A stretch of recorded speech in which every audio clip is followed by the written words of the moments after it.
Virginia GOP Congressman Dave Brat has also been very tough on illegal immigration. He joins us live. Now, we hadn't set you up or asked you to come today to talk about this dispute between the DOJ and the House, but you're just chomping at the bit, I can see, to say something about this. Do you think the Attorney General did not see the letter from Chairman Nunes? And if not, why not? Yeah, I think Nunes is being a little bit charitable there, and Sessions I respect incredibly, but what his answer that he just showed on the clip you just said is the intelligence agencies have determined.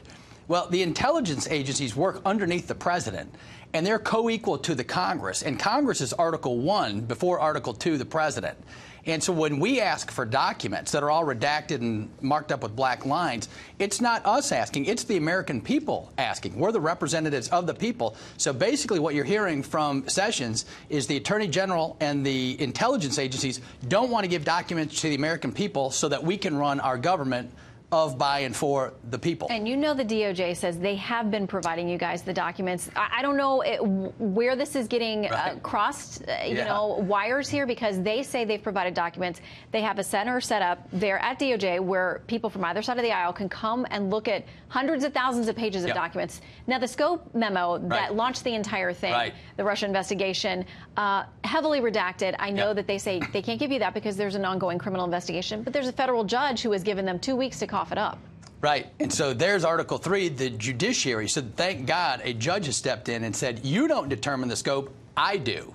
Right. And so the judiciary, why do they get to see the redacted documents when Congress, who has oversight of the executive, doesn't? We're co-equal branches. And again, Congress is number one because we represent the people's interest. And so the people's interest is being dismissed here. OK.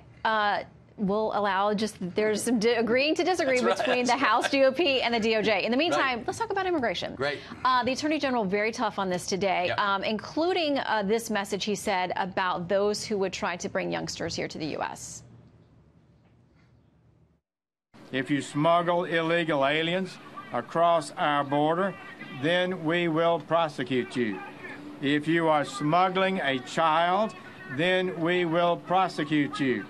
And that child may be separated from you as required by law.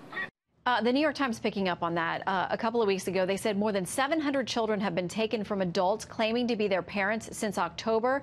They go on to quote someone saying, the idea of punishing parents who are trying to save their children's lives is fundamentally cruel and un-American. That's Michelle Brane, director of migrant rights and the justice program at the Women's Refugee Commission.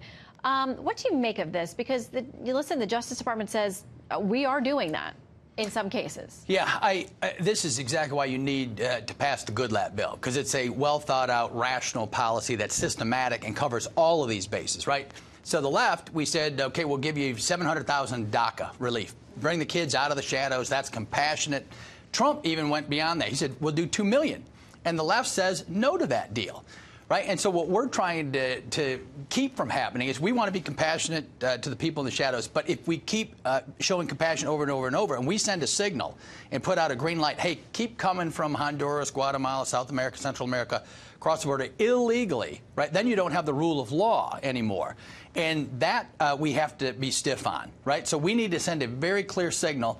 And when President Trump first came into office, the border crossings went way down.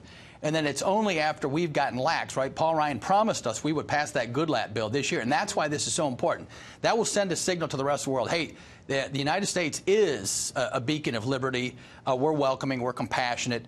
We used to bring in about 500,000 folks legally, then 1 million, now 1.5 million last year, legally, right? They went through the line, and now folks are coming and claiming refugee status. Some of them have been coached, et cetera. You've got progressive groups working with them. That's been on the news every night for the past weeks. And so Sessions got it right. We need to make a firm announcement that we're going to follow the law. And you see that's a continuing theme, right? After the Obama years, the certainty in the law with local law enforcement at the border, and the FBI and the intelligence community. All of this is in question right now. And so we have to restore credibility to all of these institutions. And we'll get it straight. In a few years, we'll have this straightened out, and then we can continue to be the compassionate country we are. But compassion, grace goes with the law. Okay. Wanted to talk to you about NAFTA, too. We're out of time, but will you come back and talk about that? Absolutely. Those negotiations continue, and they're important things for American workers to know. The TN visas. Yes. Come back and talk about the visas. We'll do. Great. Okay. Thank you, Shannon. Thank you. Great to see you. You bet.